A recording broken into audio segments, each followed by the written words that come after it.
Hello every one, master കി അക്കാഡമിയുടെ പുതിയൊരു ക്ലാസ്സിലേക്ക് എല്ലാവരെയും വെൽക്കം ചെയ്യുന്നു. നമ്മളിപ്പോൾ ഡിസ്കസ് ചെയ്യാൻ പോകുന്നത് സിവിക്സിൻ്റെ ഒരു ടോപ്പിക്കായ ഇ ഗവേണൻസ് ആണ്.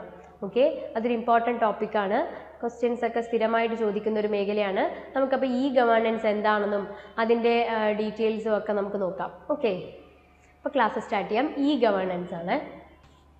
എന്താണ് ഇ ഗവേണൻസ്? നമുക്ക് ഭരണകാര്യങ്ങൾ എളുപ്പത്തിലാക്കാനും എളുപ്പത്തിൽ അത് ജനങ്ങൾക്ക് ലഭ്യമാവുന്നതിനും വേണ്ടി ഇപ്പോൾ ഈ കമ്മ്യൂണിക്കേഷൻ ടെക്നോളജിയൊക്കെ കൂടുതൽ ഉപയോഗിക്കുന്നതിൻ്റെ ഫലമായാണ് ഇ ഗവേണൻസ് വ്യാപകമായത്, അല്ലേ?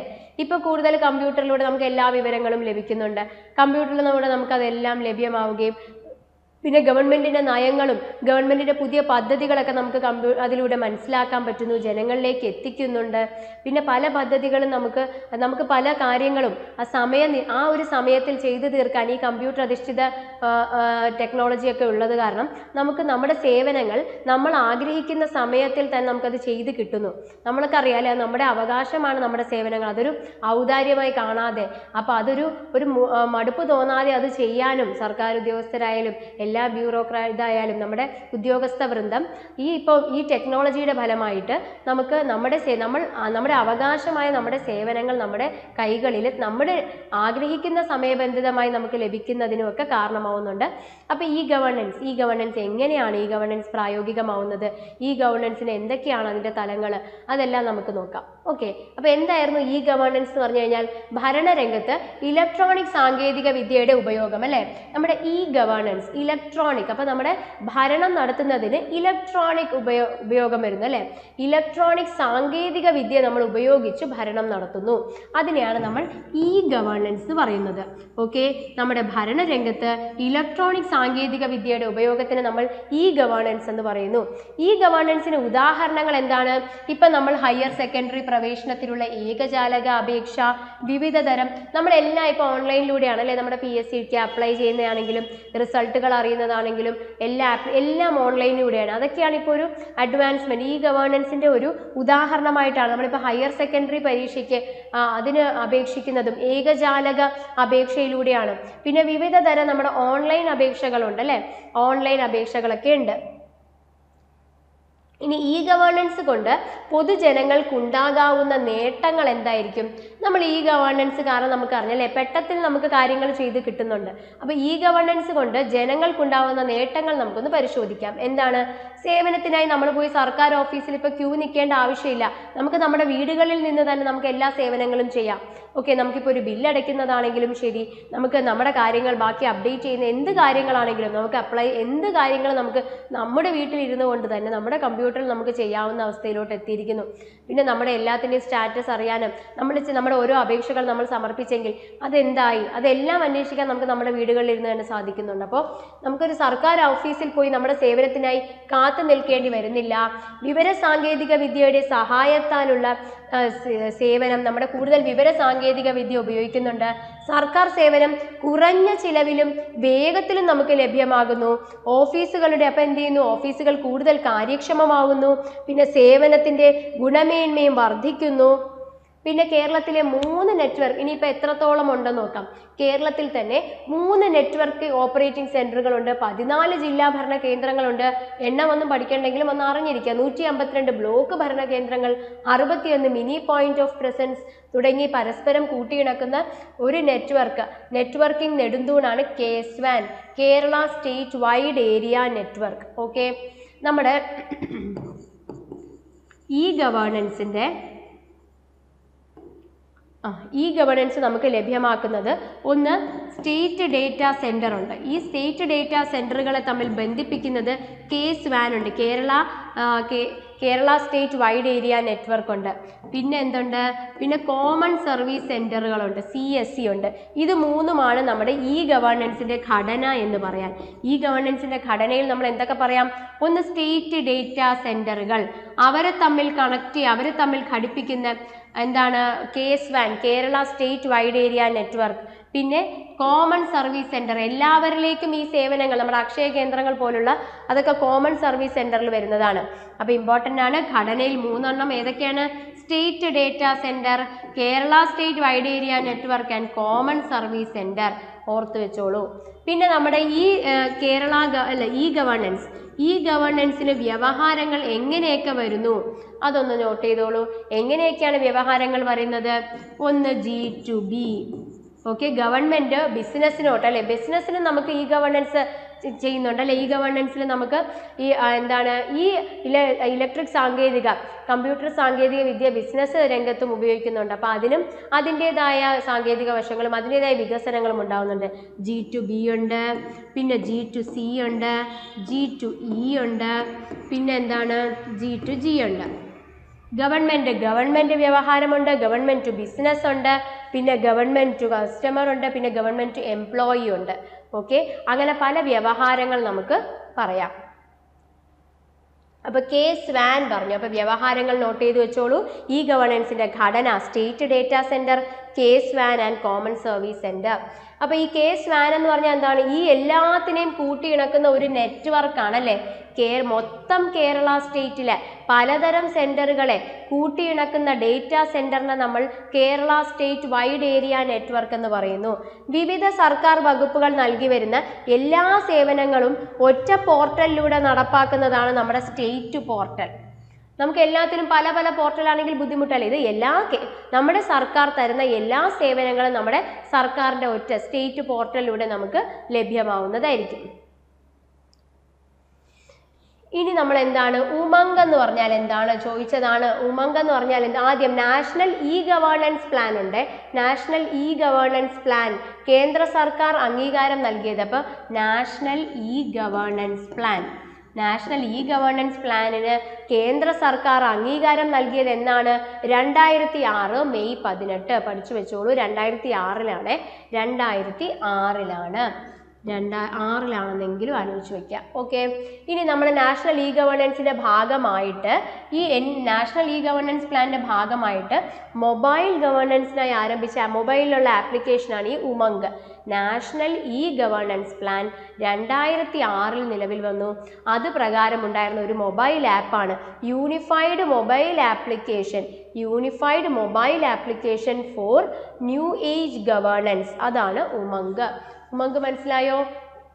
Unified mobile application for new age governance എന്ന് പറയുന്ന ഉമംഗ് എന്ന് പറയുന്നത് നാഷണൽ ഇ ഗവേണൻസ് പ്ലാനിൻ്റെ ഭാഗമായിട്ട് നിലവിൽ വന്നതാണ്. ഇനി 20 ലക്ഷത്തോളം BPL കുടുംബങ്ങൾക്ക് സൗജന്യ ഇൻ്റർനെറ്റ് കണക്ഷൻ പ്രദാനം ചെയ്യാൻ ഉദ്ദേശിക്കുന്ന കേരള സർക്കാർ പദ്ധതിയാണ് നമ്മുടെ ഫോൺ. അറിയാം അല്ലേ നമുക്ക്? ഫോൺ എന്ന് പറഞ്ഞാൽ എന്താണ്? Kerala fibre optic network. അതെന്ന് വെച്ചാൽ എന്താണ്? ഒരു 20 ലക്ഷത്തോളം പാവപ്പെട്ട BPL ബിലോ പോവർട്ടി ലൈൻ സാധാരണക്കാരായ ദാരിദ്ര്യരേഖയ്ക്ക് താഴെയുള്ള 20 ലക്ഷത്തോളം കുടുംബങ്ങൾക്ക് സൗജന്യമായിട്ട് ഇൻ്റർനെറ്റ് പ്രദാനം ചെയ്യാനുള്ള പദ്ധതിയാണ് ഫോൺ. അപ്പം നമ്മൾ എന്തൊക്കെ പറഞ്ഞു? സ്വാൻ പറഞ്ഞല്ലേ, എല്ലാത്തിനും പല ഡേറ്റാ സെൻറ്ററുകളെയും ഘടിപ്പിക്കുന്ന എന്താണ് ആ ഒരു നെറ്റ്വർക്കിങ്ങിനെയാണ് Kerala state wide area network സ്വാൻ എന്ന് പറയുന്നത്. പിന്നെ നാഷണൽ ഇ ഗവേണൻസ് പ്ലാൻ നിലവിൽ വന്നത് 2006. അതിൻ്റെ പ്രകാരം വന്ന മൊബൈൽ ആപ്ലിക്കേഷനാണ് Umang, unified mobile application for new age governance. Umang ചോദിച്ചിട്ടുള്ളതാണ് unified mobile application for new age governance. പിന്നെ നമ്മൾ ഫോൺ എന്താണെന്ന് പഠിച്ചു. Kerala fibre optic network. എന്താണ് ഫോൺ? 20 ലക്ഷത്തോളം ദാരിദ്ര്യരേഖയ്ക്ക് താഴെ വരുന്ന ആൾക്കാർക്ക് സൗജന്യമായിട്ട് ഇൻ്റർനെറ്റ് കണക്ഷൻ പ്രദാനം ചെയ്യുന്ന പദ്ധതി. ഇനി നമ്മൾ പറയുന്നതാണ് ഈ ഡിസ്ട്രിക്റ്റ് എന്ന് പറഞ്ഞാൽ എന്താണ്? ഈ ഡിസ്ട്രിക്റ്റ് നോക്കാം. ഈ ഡിസ്ട്രിക്റ്റ് എന്താണ് നോക്കാം. ജില്ലാതലത്തിലുള്ള സർക്കാർ സേവനങ്ങൾ ലളിതമായി ഓൺലൈൻ വഴി നമ്മുടെ ഈ ഡിസ്ട്രിക്റ്റ് എന്ന് വെച്ചാൽ ഡിസ്ട്രിക്റ്റ് തലത്തിലുള്ള സേവനങ്ങൾ നമ്മുടെ എങ്ങനെയായിട്ട് നമ്മുടെ സൗജന്യമായിട്ട് വളരെ ലളിതമായി ഓൺലൈൻ വഴി പൊതുജനങ്ങൾക്ക് എത്തിക്കുക. ഈ ഇലക്ട്രോണിക് ഫോമിൽ നമ്മുടെ ഡിസ്ട്രിക്റ്റിലെ എല്ലാ സേവനങ്ങളും ആ ഡിസ്ട്രിക്റ്റിനുള്ളിലെ ആളുകൾക്ക് എളുപ്പത്തിൽ വളരെ ലളിതമായ രീതിയിൽ ഓൺലൈൻ വഴി ലഭ്യമാക്കുന്നത് ഈ ഡിസ്ട്രിക്റ്റ്. ഇനി പുതിയതായിട്ട് ഈ ഓഫീസാണ് അല്ലേ. ഇപ്പോൾ എല്ലായിടത്തും എന്താണ്, പേപ്പർ രഹിതമായിട്ട് ഫുള്ള് കമ്പ്യൂട്ടറൈസ്ഡ് ആക്കും. അപ്പോൾ എല്ലാം കുറച്ചുകൂടി വേഗത്തിൽ കാര്യങ്ങൾ ചെയ്യാൻ പറ്റും അല്ലേ. നമ്മുടെ സേവനങ്ങൾ നമുക്ക് എത്രയും പെട്ടെന്ന് നമുക്ക് ലഭിക്കാൻ പറ്റും. അപ്പോൾ പരമ്പരാഗത രീതിയിൽ ഫയൽ കൈകാര്യം ചെയ്യുന്നതിന് പകരമായി പൂർണ്ണമായും ഡിജിറ്റലായി ഫയൽ കൈകാര്യം ചെയ്യുന്നതിന് പ്രാപ്തമാക്കുന്ന കടലാസ് രഹിത സംവിധാനം. അപ്പോൾ ഇപ്പോൾ ഓഫീസുകളിലെല്ലാം ഈ ഓഫീസുകളാക്കിക്കൊണ്ടിരിക്കുകയാണ്. അവിടെ പണ്ടത്തെ പോലെ ഫയലും കടലാസ് രഹിതമാണ്. ഫയലുകളെല്ലാം എങ്ങനെയാണ്, കമ്പ്യൂട്ടറിലൂടെയാണ് എല്ലാം കൈകാര്യം ചെയ്യുന്നത്. അപ്പോൾ അതാണ് ഈ ഓഫീസ് എന്ന് പറയുന്നത്. ഇനി അടുത്തത്, വിവിധ സർക്കാർ വകുപ്പുകൾ നൽകി വരുന്ന സേവനങ്ങൾ പൊതുജനങ്ങൾക്കായി ഒരു പോർട്ടലിൽ കൂടി ലഭ്യമാക്കുക. ഇപ്പം നമ്മുടെ ഉദ്ദേശം അങ്ങനെയാണല്ലേ. നമ്മൾ സർക്കാർ കുറേ സേവനങ്ങൾ കൊടുക്കുന്നുണ്ട്, ഇതെല്ലാം കൂടെ ഒരു പോർട്ടലിൽ കൂടി ലഭിക്കുക എന്ന ആശയം മുൻനിർത്തി നാഷണൽ ഇ ഗവേണൻസ് പദ്ധതി, നാഷണൽ ഇ ഗവേണൻസ് പ്ലാന്റെ ഭാഗമായി 2012 ആരംഭിച്ച പദ്ധതിയാണ് state portal, state service delivery gateway എന്നും പറയാം. ഇത് 2006 എന്നിട്ട് 2012 വന്നതാണ് എന്താണ്, സ്റ്റേറ്റ് പോർട്ടൽ. സ്റ്റേറ്റ് പോർട്ടൽ അല്ലെങ്കിൽ സ്റ്റേറ്റ് സർവീസ് ഡെലിവറി ഗേറ്റ്വേ. മനസ്സിലായോ? നമ്മുടെ നാഷണൽ ഇ ഗവേണൻസ് പ്ലാൻ വന്നത് എപ്പോഴാന്ന് പറഞ്ഞു, 2006 അല്ലേ. അത് പ്രകാരം നമ്മുടെ സർക്കാർ കൊടുത്ത സേവനങ്ങളെല്ലാം കൂടെ ഒരു പോർട്ടലിൽ ലഭ്യമാക്കാൻ വേണ്ടി വന്ന പോർട്ടലായിരുന്നു സ്റ്റേറ്റ് പോർട്ടൽ 2016. ഓക്കെ ആണോ? ഇനി അടുത്തത് ഇ പോസ് മെഷീൻ. എന്താണ് e POS machine? Okay, e POS machine എന്ന് വെച്ച് കഴിഞ്ഞാൽ നമ്മുടെ റവന്യൂ വകുപ്പിൽ ഡിജിറ്റൽ പണമിടപാട് പ്രോത്സാഹിപ്പിക്കുന്നതിൻ്റെ ഭാഗമായി നടത്തിയ ഒരു മാറ്റമാണ്. എന്താണ്? റവന്യൂ വകുപ്പിൽ ഡിജിറ്റൽ പണമിടപാടിന് വേണ്ടി നടത്തിയതാണ് ഇ പോസ് മെഷീൻ. എന്താണ്? ഇതെല്ലാം ചോദിച്ചിട്ടുള്ള ക്വസ്റ്റ്യനുകളാണ്. റവന്യൂ വകുപ്പിൽ ഡിജിറ്റൽ പണമിടപാട് എല്ലാം ഡിജിറ്റൽ ആക്കിയല്ലേ. അപ്പോൾ ഡിജിറ്റൽ പണമിടപാട് ഇ പോസ് മെഷീൻ. അപ്പോൾ ക്യാഷുമായിട്ട് ബന്ധപ്പെട്ട എന്തോ മെഷീനാണ്. ഡിജിറ്റൽ പണമിടപാട് നടക്കാക്കുന്നതിന് വേണ്ടിയുള്ള മെഷീനാണ്. ഇനി സംസ്ഥാനത്തെ എല്ലാ വില്ലേജ് ഓഫീസുകളെയും കറൻസി രഹിത പണമിടപാടുകളിലേക്ക് മാറ്റുന്നതിനും പൊതുജനം അടയ്ക്കുന്ന നികുതി പണം എത്രയും വേഗം സർക്കാർ ഖജനാവിൽ എത്തിക്കുന്നതും എന്താണ്, വില്ലേജ് ഓഫീസുകളിലെ ജോലിഭാരം ഒരു പരിധിവരെ കുറയ്ക്കുന്നതിനുമായിട്ടാണ് ഇത് ഇ പേയ്മെൻറ്റ്, ഇ ട്രഷറി എന്നിങ്ങനെ സംയോജിപ്പിച്ചുകൊണ്ടാണ് ഈ പദ്ധതി നടപ്പിലാക്കിയിട്ടുള്ളത്. അപ്പോൾ ഇ പോസ്റ്റ് മെഷീൻ പദ്ധതി എന്ന് പറഞ്ഞു കഴിഞ്ഞാൽ എന്താണ്, ആളുകൾ നമ്മൾ പൈസ അടച്ചാൽ അത് പെട്ടെന്ന് ഗവൺമെൻറ്റിൻ്റെ ഖജനാവിലെത്തുന്നു. അതിനെല്ലാം കൂടെ വേണ്ടി ഇ പേയ്മെൻറ്റ്, പണ്ട് ഇ പേയ്മെൻറ്റ് ഉണ്ടായിരുന്നു, ഇ ട്രഷറി ഉണ്ടായിരുന്നു. ഇതിനെ എല്ലാത്തിനെയും കൂടെ ചേർത്താണ് നമ്മുടെ ഇപ്പോൾ എന്താണ് ഇ പോസ്റ്റ് മെഷീൻ വന്നിരിക്കുന്നത്. ഓക്കെ ആണോ? അപ്പോൾ എന്താണ്, എവിടെയാണ്, വില്ലേജ് ഓഫീസുകളിൽ അല്ലേ. വില്ലേജ് ഓഫീസുകളിലായാലും ബാക്കി കറൻസി, അവിടെ ഒന്നും നോട്ടുകളൊന്നുമില്ല, എല്ലാം ഡിജിറ്റലാണ്. അങ്ങനെ ഡിജിറ്റലാക്കുമ്പോൾ പ്രത്യേകത എന്താണ്, അവർക്ക് നികുതി പണം എത്രയും വേഗം സർക്കാരിന് എത്തുന്നു. അപ്പോൾ അതുകൊണ്ട് തന്നെ ഓഫീസുകളിലെ ജോലിഭാരം കുറയുന്നു. അപ്പോൾ അതിനുവേണ്ടി മുന്നേ നമുക്ക് ഈ ട്രഷറി ഉണ്ടായിരുന്നു, ഈ പേയ്മെൻ്റ് ഉണ്ടായിരുന്നു. ഇതെല്ലാം സംയോജിപ്പിച്ചുകൊണ്ടാണ് നമുക്കിപ്പം എന്ത് വന്നിരിക്കുന്നത്, ഈ പോസ്റ്റ് മെഷീൻ വന്നിരിക്കുന്നത്. ഇനി നമ്മുടെ കേരളം മൊബൈൽ ഗവേണൻസ് എന്താണ്, വിവിധ സർക്കാർ വകുപ്പുകളുടെയും സ്ഥാപനങ്ങളുടെയും 100ൽ പരം സേവനങ്ങൾ സമയബന്ധിതവും അനായാസവുമായി ഒരു മൊബൈൽ ഫോണിലൂടെ ഏത് സമയവും ജനങ്ങൾക്ക് ഒരു മൊബൈൽ ഫോണിലൂടെ കിട്ടാൻ വേണ്ടിയുള്ളതാണ് നമ്മുടെ എന്ന് കേൾക്കുമ്പോൾ തന്നെ അറിയാമല്ലേ, മൊബൈൽ കേരള. അപ്പോൾ ഈ ആപ്പിലൂടെ നമുക്ക് എല്ലാ സേവനങ്ങളും മൊബൈലിൽ തന്നെ കിട്ടും. അപ്പോൾ കേരള മൊബൈൽ ഗവേണൻസ്, കേരള ആപ്പിലൂടെ നമുക്ക് എന്ത് ചെയ്യും, മൊബൈലിലൂടെ തന്നെ നമുക്ക് എല്ലാ സർക്കാർ വകുപ്പുകളുടെയും സ്ഥാപനങ്ങളുടെയും സേവനങ്ങൾ നമുക്ക് പെട്ടെന്ന് മനസ്സിലാക്കാം. അപ്പോൾ കേരള എന്ന് പറയുന്ന മൊബൈൽ ആപ്പിലൂടെ നമുക്ക് വീട്ടിലിരുന്നു കൊണ്ട് നമ്മുടെ മൊബൈലിൽ നോക്കിയാൽ തന്നെ ഇത്രയൊക്കെ സേവനങ്ങൾ നമുക്ക് ലഭിക്കാം. ഈ സേവനങ്ങൾ നമുക്ക് എങ്ങനെയൊക്കെ അപ്ലൈ ചെയ്യാം എല്ലാം നമുക്ക് മനസ്സിലാവും. ഓക്കെ ആണോ? ഇനി നമുക്കറിയാമല്ലോ, നമ്മൾ ഫ്രണ്ട്സ് ജനസേവന കേന്ദ്രമൊക്കെ ഉണ്ടായിരുന്നു. നമ്മൾ മുന്നേ ഫ്രണ്ട്സിലൊക്കെ പോയൊക്കെ ഇതൊക്കെ അടയ്ക്കുമായിരുന്നു, എല്ലാ നമ്മുടെ ബില്ലൊക്കെ അടയ്ക്കാനും, കറണ്ട് ബില്ല്, വാട്ടർ ബില്ലൊക്കെ അടയ്ക്കാനും. ഇപ്പം നമുക്ക് മൊബൈലിൽ തന്നെ ജിപേയിലൂടെ ഗൂഗിൾ പേയും പേടിഎമ്മും ഒക്കെ കൂടെ നമുക്ക് എല്ലാം ചെയ്യാൻ പറ്റും അല്ലേ.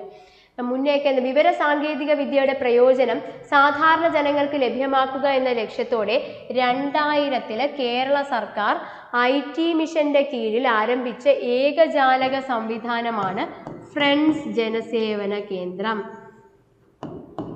2000 വന്നത്. 2000 നമ്മുടെ ഒരു ഫ്രണ്ട്സ് ഏകജാലക സംവിധാനം, ഫ്രണ്ട്സ് ജനസേവന കേന്ദ്രം വന്നു. എന്തിനാണ്? നമ്മുടെ ഈ വിവര സാങ്കേതിക വിദ്യയുടെ എല്ലാവർക്കും ലഭ്യമാക്കാൻ വേണ്ടിയാണ്. ഏതിൻ്റെ കീഴിലാണ്? Kerala government IT mission. Kerala government IT മിഷൻ്റെ കീഴിൽ, കേരള ഗവൺമെൻറ് IT മിഷൻ്റെ കീഴിലാണ് ഫ്രണ്ട്സ് ജനസേവന കേന്ദ്രം 2000 വന്നത്. അടുത്തത്, വിവിധ സർക്കാർ വകുപ്പുകൾ നൽകുന്ന സേവനങ്ങൾ സംബന്ധിച്ച് പൊതുജനങ്ങൾക്കുണ്ടാകുന്ന സംശയങ്ങൾക്ക് ടെലിഫോണിലൂടെ, നമുക്കിപ്പോൾ എന്തെങ്കിലുമൊക്കെ സംശയങ്ങൾ കാണും അല്ലേ, ഓരോ സർക്കാർ സേവനങ്ങളെ പറ്റിയും അതെങ്ങനെയൊക്കെയാണ്, ആർക്കൊക്കെയാണ് അത് ലഭിക്കുന്നത്, ഈ സംശയങ്ങളൊക്കെ ടെലിഫോണിലൂടെ പരിഹാരം നൽകാൻ വേണ്ടിയാണ് നമ്മൾ സർക്കാരിന് കോൾ സെൻറ്ററുകളൊക്കെ തുടങ്ങി. സർക്കാർ കോൾ സെൻറ്റർ വന്നു. ഇനി സർക്കാർ ജീവനക്കാരുടെ അവരുടെ ശമ്പളം വരുന്നത്, അവരുടെ സേവന വിവരങ്ങൾ എല്ലാം കൂടെ അവർക്കൊരു ആപ്പ് ഉണ്ട്. എന്താണ് അവരുടെ ആപ്പ്? സർക്കാർ ജീവനക്കാരുടെ ആപ്പാണ് സ്പാർക്ക് എന്ന് പറയുന്ന ആപ്പ്. എന്താണ്? സ്പാർക്ക്. ഇതിൽ അവരുടെ എന്തൊക്കെ അറിയാൻ പറ്റും? അവരുടെ ശമ്പളം, അവരുടെ സേവന വ്യവസ്ഥ എല്ലാം അറിയാനുള്ള ഒരു ആപ്പാണ് സ്പാർക്ക് എന്ന് പറയുന്ന ആപ്പ്. ഓക്കെ ആണോ? ഇനി നമ്മൾ അടുത്ത പഠിക്കാൻ പോകുന്നത് ആർമിത്രം. നമ്മൾ K-SWAN പഠിച്ചു, പിന്നെ നമ്മൾ K-Phone പഠിച്ചു, പിന്നെ നമ്മൾ എന്താണ് ഡിസ്ട്രിക്റ്റ് പഠിച്ചു, പിന്നെ നമ്മൾ POS മെഷീൻ പഠിച്ചു ആണല്ലോ. പിന്നെ നമ്മൾ സ്പാർക്ക് പഠിച്ചു, കോൾ സെൻറ്റർ ഉണ്ടെന്ന് പഠിച്ചു. ഇനി ആർമിത്രം അതെന്താണ്? Revenue ministers interactive transparent redressal and assistance mission. Okay, അത് നമ്മൾ കേട്ടിട്ടില്ല അല്ലേ? റവന്യൂ മിനിസ്റ്ററിൻ്റെ ഇൻട്രാക്റ്റീവ് ആയിട്ടുള്ള ട്രാൻസ്പാരൻ്റ് ആയിട്ടുള്ള റിഡ്രസൽ ആൻഡ് അസിസ്റ്റൻസ് മിഷനെയാണ് ആർമിത്രം എന്ന് പറയുന്നത്. അപ്പോൾ ഏത് വകുപ്പുമായി ബന്ധപ്പെട്ടാണ്? റവന്യൂ വകുപ്പുമായി. നമ്മൾ ആദ്യം അത് ചോദിക്കാം. ആർമിത്രം എന്തുമായി ബന്ധപ്പെട്ടാന്ന് വെച്ചാൽ 6 റവന്യൂ. അപ്പോൾ എന്താണ്? 6 റവന്യൂ വകുപ്പാന്ന് മനസ്സിലാക്കുക. ഓക്കെ, ഈ റവന്യൂ വകുപ്പ് മന്ത്രിക്ക് നേരിട്ട് സമർപ്പിക്കപ്പെടുന്ന പരാതികളുടെ ഓൺലൈൻ രൂപത്തിലുള്ള പുതുക്കിയ സംരംഭം. ഈ ആർമിത്രത്തിലൂടെ നമ്മുടെ റവന്യൂ വകുപ്പ് മന്ത്രിക്ക് നമുക്ക് നേരിട്ട് റവന്യൂ വകുപ്പ് മന്ത്രിക്ക് പരാതികളൊക്കെ കൊടുക്കാം. അപ്പോൾ ആർമിത്രം അത് നല്ലൊരു ഇതാണ് അല്ലേ? ആർമിത്രം, R for റവന്യൂ. അപ്പോൾ റവന്യൂ മന്ത്രിക്ക് നേരിട്ട് സമർപ്പിക്കപ്പെടുന്ന പരാതികളുടെ ഓൺലൈൻ രൂപത്തിലുള്ള പുതുക്കിയ സംരംഭമാണ് ആർമിത്രം. അപ്പോൾ എന്താ ചെയ്യുന്നത്? ഇനി പൊതുജനത്തിന് സെക്രട്ടേറിയറ്റ് മുതൽ വില്ലേജ് തലം വരെയുള്ള എല്ലാ റവന്യൂ ഓഫീസുകളിലെയും വിഷയങ്ങളെ സംബന്ധിച്ചുള്ള പരാതി ഓൺലൈൻ മുഖേന അയക്കാനും പരാതിയുടെ നിലവിലെ സ്ഥിതി, മറുപടി എന്നിവ ഓൺലൈനായി തന്നെ ലഭ്യമാക്കാനും പറ്റുന്നുണ്ട്. ഏതിലൂടെ? ആർമിത്രത്തിലൂടെ. അപ്പോൾ ആർമിത്രം എന്താണ്? നമുക്ക് ഓൺലൈനിലൂടെ പരാതി കൊടുക്കാം, അതിൻ്റെ സ്റ്റാറ്റസ് നോക്കാം, അതിൻ്റെ മറുപടി തരാം. അപ്പോൾ റവന്യൂ വകുപ്പിൻ്റെ മന്ത്രിക്ക് ജനങ്ങളുമായി സംവദിക്കാനുള്ളൊരു മാർഗം അല്ലേ ആർമിത്രം. ഓൺലൈൻ മുഖേന നമുക്ക് അയക്കാം, അതിൻ്റെ നിലവിലെ സ്ഥിതി നോക്കാം, മറുപടി കിട്ടാം, എല്ലാം നമുക്ക് ഓൺലൈനിലൂടെ ചെയ്യാം. ഇനി ഇനി നമ്മൾ അക്ഷയ കേന്ദ്രം നമുക്കറിയാം അല്ലേ? അപ്പം നമ്മൾ എന്താണ് നമ്മൾ ആർമിത്രം പഠിച്ചു. ആർമിത്രം മറക്കരുത്. ഏത് വകുപ്പിൻ്റെയാണ്? അതെ, റവന്യൂ വകുപ്പിൻ്റെത്. ഇനി നമ്മൾ പഠിക്കാൻ പോണത് അക്ഷയ കേന്ദ്രം. എന്താണ്? ഇ ഗവേണൻസിലൂടെ ഗവൺമെൻറ് നൽകുന്ന സേവനങ്ങൾ ജനങ്ങൾക്ക് പ്രയോജനപ്പെടുത്തുന്നതിനായി രൂപം നൽകിയിട്ടുള്ള ഒരു സംരംഭമാണ് അക്ഷയ കേന്ദ്രം. ഓക്കെ, ഇ ഗവേണൻസിലൂടെ ജനങ്ങൾക്ക് സേവനം കിട്ടുന്നു അക്ഷയ കേന്ദ്രത്തിലൂടെ. അക്ഷയ കേന്ദ്രത്തിൻ്റെ ലക്ഷ്യം എന്താണ്? ജനങ്ങളെ സാക്ഷരരാക്കുക. എല്ലാവരും സാക്ഷരരാവണം അല്ലേ? ലിറ്ററേറ്റ് ആകണം. അപ്പോൾ അക്ഷയ കേന്ദ്രത്തിൻ്റെ ലക്ഷ്യം എന്താണ്? അത് ചോദിച്ചിട്ടുള്ളതാണ്. അക്ഷയ കേന്ദ്രത്തിൻ്റെ ലക്ഷ്യം ജനങ്ങളെ സാക്ഷരരാക്കുക. അപ്പോൾ ഇൻ്റർനെറ്റിനെ പറ്റിയും ഇലക്ട്രോണിക് സാങ്കേതിക വിദ്യയെ പറ്റിയൊക്കെ ഉള്ളൊരു പ്രാഥമിക അറിവ്, അതിനെയാണ് നമ്മൾ സാക്ഷരത എന്ന് പറയുന്നത്. അപ്പോൾ എല്ലാവരെയും സാക്ഷരരാക്കുക എന്നാണ്. സാക്ഷരത എന്ന് പറഞ്ഞാൽ എന്താണ്? നമ്മൾ ഇൻ്റർനെറ്റിനെ പറ്റി അറിയണം, ഇലക്ട്രോണിക് സാങ്കേതിക വിദ്യയെ പറ്റി അറിയണം, ഇതിനെയൊക്കെ പറ്റിയുള്ള ഒരു പ്രാഥമിക അറിവിനെയാണ് നമ്മൾ സാക്ഷരത എന്ന് പറയുന്നത്. അപ്പോൾ എന്താണ് അക്ഷയ കേന്ദ്രം എന്ന് പറയുന്നത്? ഇ ഗവേണൻസിലൂടെ. അപ്പോൾ നമ്മൾ ഗവേണൻസിലൂടെ നമുക്കറിയാലോ ഒരു പോർട്ടൽ ഉണ്ടെന്നറിയാം, ഒരു സ്റ്റേറ്റ് പോർട്ടൽ. അതിലൂടെ നമുക്ക് എല്ലാ സേവനങ്ങളും ലഭ്യമാണ്. ഫ്രണ്ട്സ് ജനസേവന കേന്ദ്രം 2000 തുടങ്ങി. അപ്പോൾ അക്ഷയ കേന്ദ്രം എന്ന് പറയുന്നത് ഗവൺമെൻറ്റിൻ്റെ സേവനങ്ങളെല്ലാം ജനങ്ങളിലേക്ക് എത്തിക്കുക. പിന്നെ ജനങ്ങളെ, ലക്ഷ്യം ഇമ്പോർട്ടൻ്റ് ആണ്. എന്താണ് ലക്ഷ്യം? ജനങ്ങളെ ഈ സാക്ഷരരാക്കുക. എന്താണ് ഈ സാക്ഷരത? ഇന്റർനെറ്റ് എന്താണെന്നും വിവര സാങ്കേതിക വിദ്യ എന്താണെന്നും ഇലക്ട്രോണിക് സാങ്കേതിക വിദ്യ എന്താണെന്നും ജനങ്ങളെ കൊടുക്കുന്നതിനാണ് ഈ സാക്ഷരത എന്ന് പറയുന്നത്. ഇനി ഇന്ത്യയിൽ ആദ്യമായി അക്ഷയ സെന്റർ നിലവിൽ വന്ന് നമുക്കറിയാം. എവിടെയായിരുന്നു? നമുക്കറിയാം അല്ലെ, മലപ്പുറത്താണ്. അത് എപ്പോഴായിരുന്നു? 2002 നവംബർ 18. അപ്പം നമ്മൾ 2000-ൽ എന്ത് പഠിച്ചു? 2000-ൽ ഫ്രണ്ട്സ് ജനസേവന കേന്ദ്രം പഠിച്ചു. 2002 നവംബർ 18-ൽ നമ്മൾ അക്ഷയ കേന്ദ്രം പഠിച്ചു. ആരാണ് ഉദ്ഘാടനം ചെയ്ത്? APJ അബ്ദുൽ കലാം.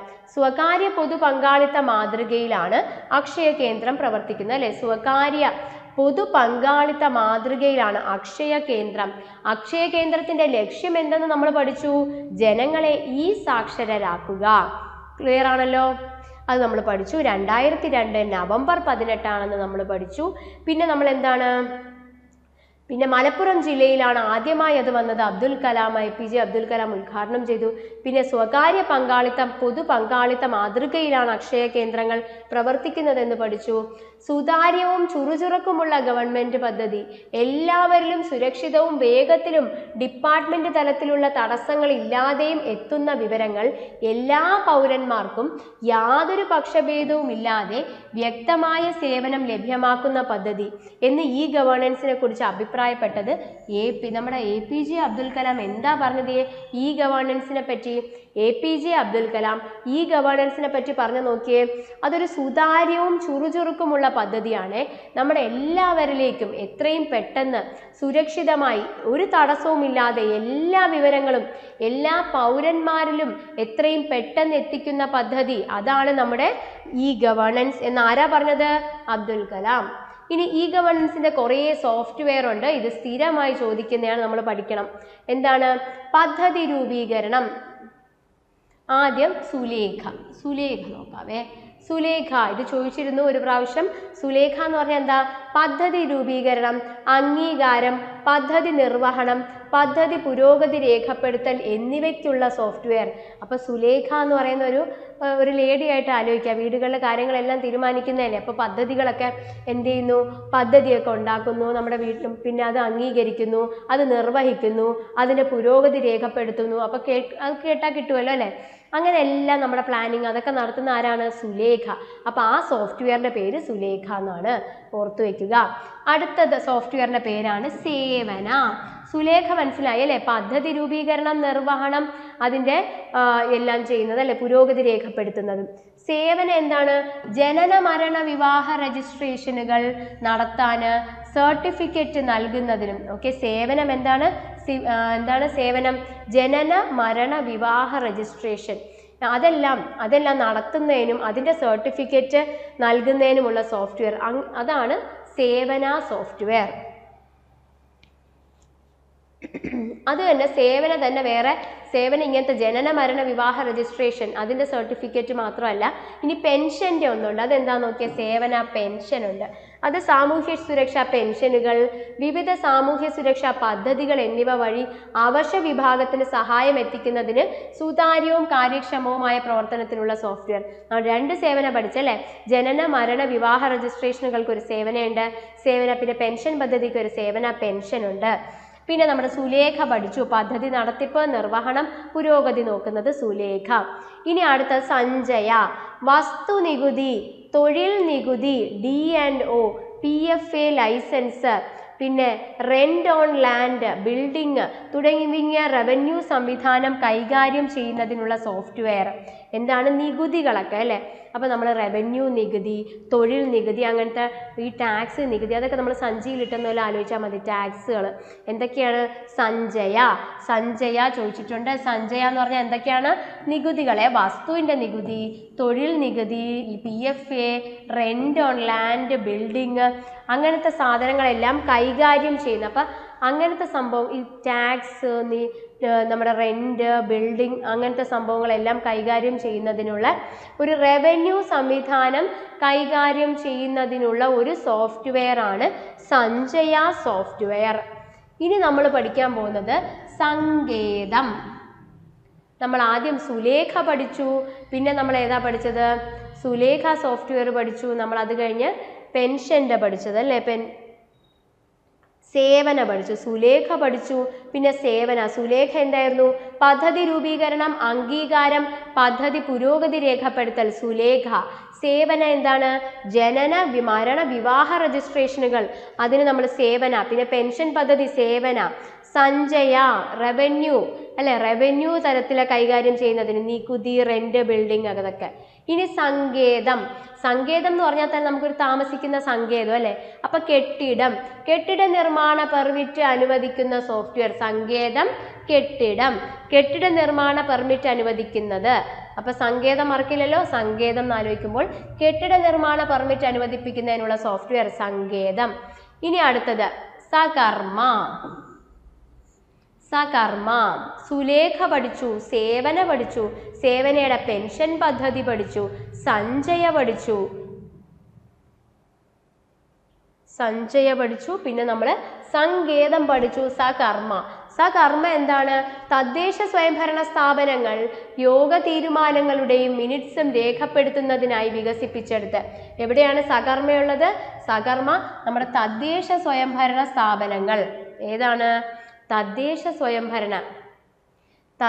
സ്വയംഭരണ സ്ഥാപനങ്ങൾ അവരുടെയൊക്കെ നമ്മുടെ തദ്ദേശ സ്വയംഭരണ വെച്ചാൽ ലോക്കൽ സെൽഫ് സ്ഥാപനങ്ങളൊക്കെ അവരുടെ യോഗ തീരുമാനങ്ങളും മിനിറ്റ്സും അതൊക്കെ രേഖപ്പെടുത്തുന്നതിനായിട്ട് അവരുടെ സോഫ്റ്റ്വെയർ ആണ് സകർമ്മ.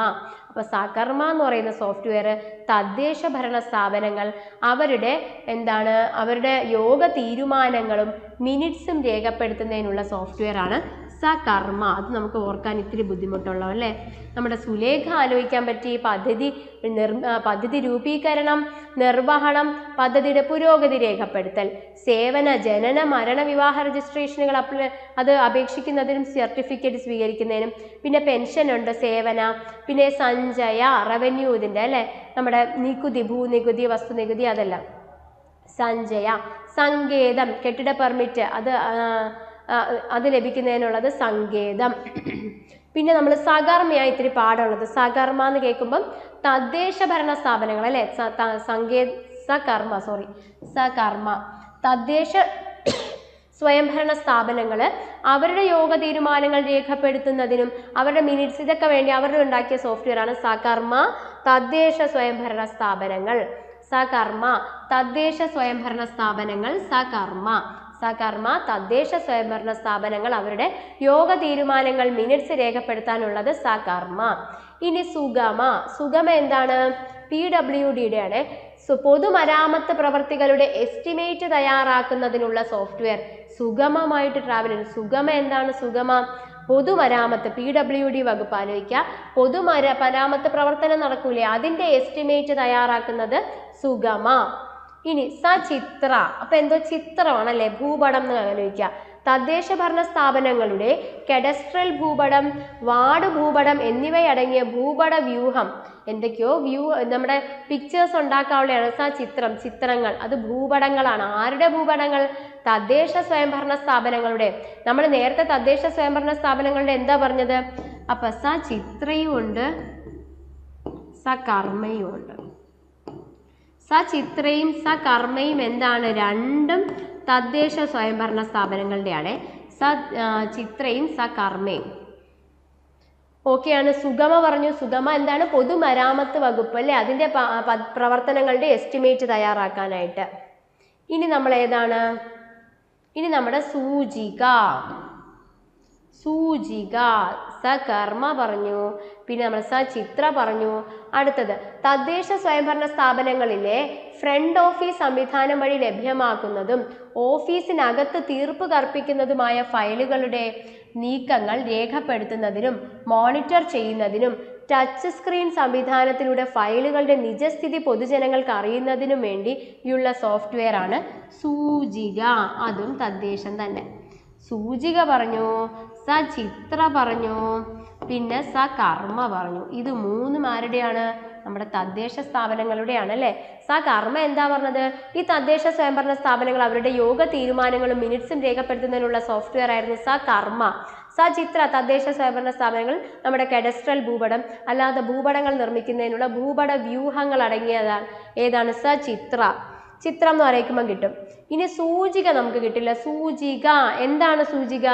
നമ്മൾ ഓരോ ഇതിൻ്റെ തദ്ദേശ സ്വയംഭരണ സ്ഥാപനത്തിലെ ഫ്രണ്ട് ഓഫീസിൽ പോയാൽ തന്നെ അവിടെ എന്തൊക്കെയാണ് നടക്കുന്നത്, അവിടെ എപ്പോഴാണ് ഫയലുകളൊക്കെ ശരിയാവുക, നമ്മൾ കൊടുത്ത ഫയലിൻ്റെ ഇപ്പോഴത്തെ സ്ഥിതി എന്താ, നമ്മൾ അന്വേഷിക്കാൻ കൊടുത്ത സാധനത്തിൻ്റെ നിജസ്ഥിതി എന്താണ്, ഇതെല്ലാം നമുക്ക് അറിയുന്നതിനും മോണിറ്റർ ചെയ്യുന്നതിനുമായിട്ടുള്ള ഒരു സോഫ്റ്റ്വെയർ ആണ് സൂചിക.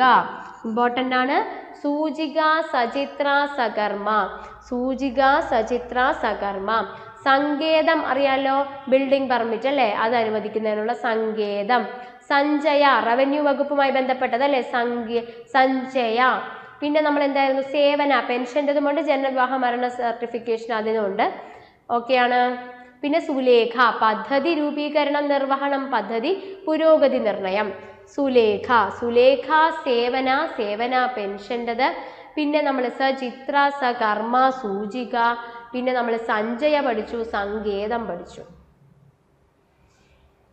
ഇനി നമ്മൾ അടുത്തത് സാഖ്യ. ഏതാണ്? സാഖ്യ. എന്താണ് സാഖ്യ? അതെന്താ നോക്കാം. വരവ് ചെലവുകൾ അക്കൗണ്ട് ചെയ്യുന്നതിനായി എല്ലാ പ്രാദേശിക സർക്കാരുകൾക്കുമുള്ള ഡബിൾ എൻട്രി അടിസ്ഥാനമാക്കിയുള്ള അക്കൗണ്ടിങ് സോഫ്റ്റ്വെയർ. ഏതോ അക്കൗണ്ടിങ്, നമുക്ക് പേര് കേട്ടാൽ അറിയാല്ലേ, സാഖ്യ എന്ന് കേൾക്കുമ്പോൾ തന്നെ എന്തോ സംഖ്യകളാണ്, അപ്പോൾ അക്കൗണ്ടാണ്. അപ്പോൾ അക്കൗണ്ടിങ് സോഫ്റ്റ്വെയർ ആണ് സാഖ്യ. ഓക്കെ, എന്തിൻ്റെയാണ്? വരവ് ചെലവുകൾ, അതിൻ്റെയൊക്കെ ഒരു അക്കൗണ്ടിങ് സോഫ്റ്റ്വെയർ സാഖ്യ എന്ന് പറയുന്നു. ഇനി സ്ഥാപന, എസ്റ്റാബ്ലിഷ്മെന്റ് കാര്യങ്ങൾ നിർവഹിക്കുന്നതിനുള്ള സോഫ്റ്റ്വെയർ. എന്തോ സ്ഥാപിക്കുന്നല്ലേ, എസ്റ്റാബ്ലിഷ് ചെയ്യുന്നത്, സ്ഥാപന. സങ്കേതം, ബിൽഡിംഗ് പെർമിറ്റ് അനുവദിക്കുന്നത് സങ്കേതം. സ്ഥാപന എന്താണ്? എസ്റ്റാബ്ലിഷ് ചെയ്യുന്നത്. അപ്പം എസ്റ്റാബ്ലിഷ്മെന്റ് കാര്യങ്ങൾ നിർവഹിക്കുന്നതിനുള്ള സോഫ്റ്റ്വെയർ സ്ഥാപന. അപ്പം നമ്മൾ ഏതൊക്കെ സോഫ്റ്റ്വെയർ പഠിച്ചു? നമ്മൾ ആദ്യം സേവന പഠിച്ചല്ലേ, സേവനയുടെ ജനന വിവാഹ മരണ രജിസ്ട്രേഷൻ, അതിൻ്റെ സർട്ടിഫിക്കറ്റ് കൊടുക്കാൻ സേവനയുണ്ട്. പെൻഷൻ കാര്യങ്ങൾക്ക് എന്താണ്? അതിന് സേവന പെൻഷൻ ഉണ്ട്. സുലേഖ എന്ന് പറയുന്ന സോഫ്റ്റ്വെയർ എന്തായിരുന്നു? അതെ, പദ്ധതി രൂപീകരണം, പദ്ധതി നടത്തിപ്പിനും അതിൻ്റെ പുരോഗതി നിർണ്ണയിക്കാനും സുലേഖ പറഞ്ഞു. സഞ്ചയ പറഞ്ഞു, റവന്യൂ വകുപ്പുമായി ബന്ധപ്പെട്ട സഞ്ചയ പറഞ്ഞു. പിന്നെ നമ്മൾ എന്താ പറഞ്ഞത്? സഞ്ചയ പറഞ്ഞു. സങ്കേതം പറഞ്ഞു, ബിൽഡിംഗ് പെർമിറ്റ്. തദ്ദേശ സ്വയംഭരണ സ്ഥാപനവുമായി ബന്ധപ്പെട്ട് നമ്മൾ സചിത്ര പറഞ്ഞു, സകർമ്മ പറഞ്ഞു, സൂചിക പറഞ്ഞു. പിന്നെ നമ്മളിപ്പോൾ സാഖ്യ, നമ്മുടെ വരവ് ചെലവുകൾ, എസ്റ്റാബ്ലിഷ്മെന്റ് കാര്യങ്ങൾക്ക് വേണ്ടി സ്ഥാപന പറഞ്ഞു. ഇനി നമ്മൾ അടുത്തത് സഞ്ചയ അല്ലേ നമ്മൾ പറഞ്ഞത്? സഞ്ചയ നമ്മുടെ എന്താണ്? റവന്യൂ വകുപ്പ്, നമ്മുടെ നികുതിയൊക്കെ പറഞ്ഞു. അടുത്ത സഞ്ചിത. സഞ്ചിത ഉണ്ട്, സംവേദിത. സഞ്ചിതയും സംവേദിതയും. എന്താ സംവേദിത നോക്കിയേ? തദ്ദേശ സ്വയംഭരണ സ്ഥാപനങ്ങളുടെ വെബ്സൈറ്റ് ലഭ്യമാക്കുന്നതിന്, തദ്ദേശ സ്വയംഭരണ സ്ഥാപനങ്ങളുടെ വെബ്സൈറ്റ് ലഭ്യമാക്കുന്നതിനുള്ള പദ്ധതി സംവേദിത. എല്ലാ സോഫ്റ്റ്വെയറും ഇത് എഴുതി വെച്ച് ഇടയ്ക്കിടയ്ക്ക് റിവൈസ് ചെയ്യണം, നമുക്ക് മറന്നുപോകാൻ സാധ്യതയുണ്ട് അല്ലേ. സംവേദിത എന്താണ്? സംവേദിത എന്ന് പറയുന്ന ഒരു കുട്ടി നമ്മുടെ തദ്ദേശ സ്വയംഭരണ സ്ഥാപനങ്ങളുടെ കാര്യങ്ങൾ നോക്കുന്ന കുട്ടിയാണെന്നൊരു ആലോചിക്കാം. സംവേദിത എന്താ ചെയ്യുന്നത്? തദ്ദേശ സ്വയംഭരണ സ്ഥാപനങ്ങളുടെ വെബ്സൈറ്റ് ലഭ്യമാക്കുന്നു. അപ്പോൾ തദ്ദേശ സ്വയംഭരണ സ്ഥാപനങ്ങളെയൊക്കെ പറ്റി വെബ്സൈറ്റ് ഒക്കെ ഉണ്ടാക്കുന്നത് ഏത് സോഫ്റ്റ്വെയർ ആണ്? സംവേദിത. ഇനി സഞ്ചിത എന്താണ്? പഞ്ചായത്ത് രാജ്, നഗരപാലിക നിയമങ്ങളും ചട്ടങ്ങളും സർക്കാർ ഉത്തരവുകൾ എന്നിവ ഇലക്ട്രോണിക് രൂപത്തിൽ തയ്യാറാക്കുന്നതിനുള്ള സോഫ്റ്റ്വെയർ ആണ് സഞ്ചിത. സഞ്ചിത എന്താണ്? പഞ്ചായത്തി രാജ്, നഗരപാലിക നിയമങ്ങളും ചട്ടങ്ങളും സർക്കാർ ഉത്തരവുകൾ എന്നിവ ഇലക്ട്രോണിക് രൂപങ്ങൾ തയ്യാറാക്കുന്നതിനുള്ള സോഫ്റ്റ്വെയർ സഞ്ചിത. സഞ്ചയയും പറഞ്ഞു, സഞ്ചിതയും പറഞ്ഞു, സംവേദിതയും പറഞ്ഞു. ഇനി എൻ്റെ ജില്ല എന്താണ്? കേരളത്തിലെ എല്ലാ ജില്ലകളെ കുറിച്ചുള്ള സമഗ്ര വിവരങ്ങളും നമുക്കൊരു മൊബൈൽ ആപ്പിലൂടെ, നമുക്ക് എൻ്റെ ജില്ല എന്ന് പറയുന്ന ഒരു ആപ്പ് ഉണ്ടെങ്കിൽ നമുക്ക് എല്ലാ ജില്ലകളെ പറ്റിയുള്ള എല്ലാ വിവരങ്ങളും അറിയാൻ പറ്റും. ഓക്കെ, എൻ്റെ ജില്ല മൊബൈൽ ആപ്പിലൂടെ. അതാരാണ്? നാഷണൽ ഇൻഫോർമാറ്റിക്സ് സെൻറ്റർ ആണ്. ആരാണ് അത് ഡെവലപ്പ് ചെയ്തത്? National informatics centre. എൻ്റെ ജില്ല എന്ന് പറഞ്ഞ മൊബൈൽ ആപ്പിലൂടെ കേരളത്തിലെ എല്ലാ ജില്ലകളെ പറ്റിയുള്ള സമഗ്ര വിവരം നമുക്ക് അറിയാൻ പറ്റും. ആരാണ് അത് ഡെവലപ്പ് ചെയ്തത്? National informatics centre. ഓക്കെ, നമുക്കപ്പോൾ ഇന്നിപ്പോൾ നമ്മൾ ഈ ഗവേണൻസ് ആണല്ലേ ഡിസ്കസ് ചെയ്തുകൊണ്ടിരുന്നത്. അതിൻ്റെ മുന്നത്തെ പ്രീവിയസ് ഇയർ ക്വസ്റ്റ്യൻസ് നമുക്കൊന്ന് ഡിസ്കസ് ചെയ്യാവേ. ഇലക്ട്രോണിക് സാങ്കേതിക വിദ്യയുടെ ഭരണരംഗത്തെ ഉപയോഗത്തിന് എന്താ പറയുന്നത്? +2 ലെവൽ പ്രിലിംസ് സ്റ്റേജ് 2 2021 ചോദിച്ച ചോദ്യമാണ്. നമുക്കറിയാം അല്ലേ, ഇലക്ട്രോണിക് സാങ്കേതിക വിദ്യ ഭരണ നിർവഹണത്തിന് ഉപയോഗിക്കുന്നതിന് നമ്മൾ എന്താ പറയുന്നത്? അതെ, ഇ ഗവേണൻസ് എന്ന് പറയുന്നു. ഈ ഗവേണൻസിലൂടെ ഗവൺമെന്റ് നൽകുന്ന സേവനങ്ങൾ ജനങ്ങൾക്ക് പ്രയോജനപ്പെടുത്തുന്നതിനുമായി രൂപം നൽകിയിട്ടുള്ള ഒരു സംരംഭം എന്താണ്? കോമൺ സർവീസ് സെന്ററായ നമ്മുടെ അക്ഷയ കേന്ദ്രം. അതും +2 ലെവലിൽ ചോദിച്ച ക്വസ്റ്റ്യൻ ആണ്. ഇനി അടുത്തത്, സർക്കാർ ജീവനക്കാർക്കിടയിൽ ആശയവിനിമയത്തിനായി കേന്ദ്ര സർക്കാർ തയ്യാറാക്കിയ ഒരു മൊബൈൽ ആപ്ലിക്കേഷൻ എന്താണ്? ഒരു മൊബൈൽ ആപ്ലിക്കേഷൻ നമ്മൾ വേറെ ഒന്ന് പഠിച്ചല്ലേ, സ്പാർക്ക് എന്ന് പഠിച്ചിരുന്നു. എന്തായിരുന്നു? ഈ സർക്കാർ ജീവനക്കാരുടെ ശമ്പള സേവന വ്യവസ്ഥകളെല്ലാം ഉള്ളത് സ്പാർക്ക് എന്ന് പറയുന്ന ആപ്പ്. ഇത് വേറൊരു ആപ്പാണ് ജിംസ്. എന്താണ് ജിംസ്? എന്താണ്? സർക്കാർ ജീവനക്കാരുടെ ഇടയിൽ അവർക്ക് ആശയവിനിമയത്തിനായിട്ട് government instant message system. Okay, അപ്പൊ അവർക്ക് തമ്മിൽ അതിന് കേന്ദ്ര സർക്കാർ തയ്യാറാക്കിയ ഒരു മൊബൈൽ ആപ്പാണ്. ഈ ഗവൺമെന്റ് ഉദ്യോഗസ്ഥർക്കിടയിൽ ആശയവിനിമയത്തിന് വേണ്ടിയുള്ളതാണ് ജിംസ് എന്ന് പറയുന്നത്. GIMS. ഇനി അക്ഷയ പ്രോജക്റ്റ്, അക്ഷയ കേന്ദ്രത്തിന്റെ പ്രഥമമായ ലക്ഷ്യം എന്താണെന്നാണ് പറഞ്ഞത്? അത് ജൂനിയർ അസിസ്റ്റന്റ് 2022 ചോദിച്ചതാണ്. എന്താണ് അക്ഷയ കേന്ദ്രത്തിന്റെ പ്രഥമമായ ലക്ഷ്യം? എല്ലാ ജനങ്ങളെയും ഈ സാക്ഷരരാക്കുക. എന്താണ് ഈ സാക്ഷരത? ഇന്റർനെറ്റിനെ പറ്റിയും ഇലക്ട്രോണിക് സാങ്കേതിക വിദ്യയെ പറ്റിയുമുള്ള പ്രാഥമിക വിവരം എല്ലാ ജനങ്ങളിലും എത്തിക്കുക എന്നുള്ളതാണ് ഈ സാക്ഷരതയുടെ അർത്ഥം അല്ലേ. അപ്പൊ ഈ സാക്ഷരരാക്കുകയാണ് നമ്മുടെ അക്ഷയ കേന്ദ്രത്തിന്റെ ലക്ഷ്യം. ഓക്കെ, അപ്പൊ നമ്മൾ ഇന്നത്തെ ക്ലാസ്സിൽ ഈ ഗവേണൻസ് ആയിരുന്നു ഡിസ്കസ് ചെയ്തത്. ഇനി അടുത്ത ടോപ്പിക്കുമായിട്ട് നമുക്ക് വേറൊരു ക്ലാസ്സിൽ കാണാം. Thank you.